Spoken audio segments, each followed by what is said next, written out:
जय हिंद दोस्तों। चीन की आर्मी में शामिल होंगे गोरखा सैनिक। क्यों हैं चाइना के राष्ट्रपति शी जिनपिंग इतने उतावले? 1947 में जब भारत आजाद हुआ था तो ब्रिटिश और भारतीय सेनाओं के बीच में गोरखा रेजिमेंट को विभाजित करने का निर्णय लिया गया था। ऐसे में 10 में से 6 रेजिमेंट ने भारतीय सेना में रहना पसंद किया था, जबकि 4 रेजिमेंट अंग्रेजों के साथ ब्रिटेन चली गई थी।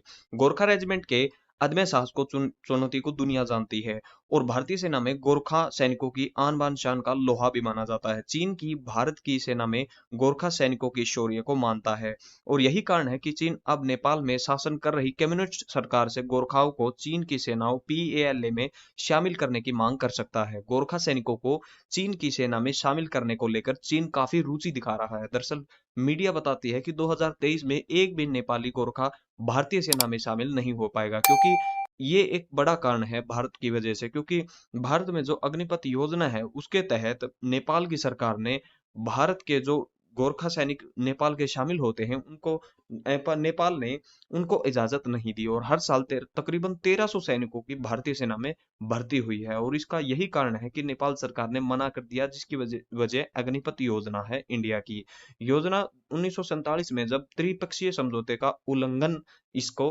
नेपाल सरकार ने बताया है। सवाल यह है कि चीन गोरखा सैनिकों को अपनी सेना में भर्ती करने के लिए इतना उतावला क्यों हो रहा है? देखिए, गोरखा जन्मजात लड़ाका होते हैं। पहाड़ी इलाकों में रहने की वजह से इनकी शारीरिक बनावट बड़ी ही गठीली होती है और मानसिक रूप से काफी स्ट्रोंग होते हैं।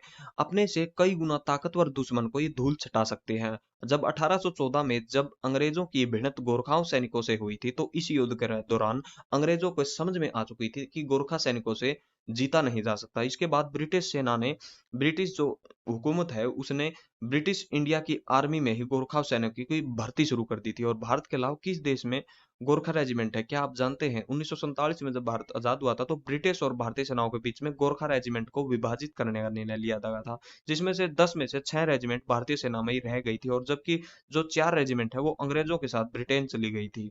भारतीय और ब्रिटिश सेनाओं में गोरखाओं के बीच में नियुक्ति नेपाली नागरिक के तौर पर ही होगी, मतलब नागरिक वो नेपाल का ही रहेगा। और इस तरह भारत के अलावा जो गोरखा रेजिमेंट है वो सॉरी ब्रिटेन में भी है।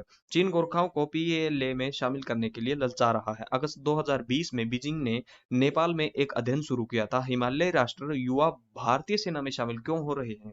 तब यह बताया गया था कि भारतीय सेना में शामिल होने वाले युवाओं की सदियों पुरानी परंपरा को समझने के लिए चीन ने 12 लाख रुपए लगाकर वित्त पोषण किया था। और विशेषज्ञों का कहना है कि चीन दोबारा अपनी तरह का यह पहला अध्ययन था। दोस्तों, आपको क्या लगता है कि चाइना की ये कोई चाल हो सकती है?